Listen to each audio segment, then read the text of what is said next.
Hey, water. Water is something very important.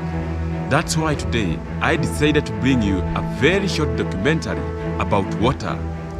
When tap water gets in your tank, it always contains very small particles. And if you don't clean your tank, it looks like this.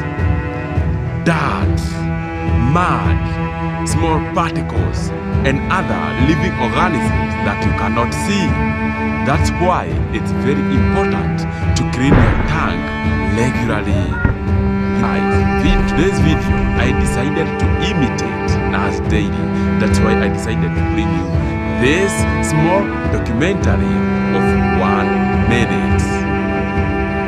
I am Macharia. That's 1 minute. See you in the next video.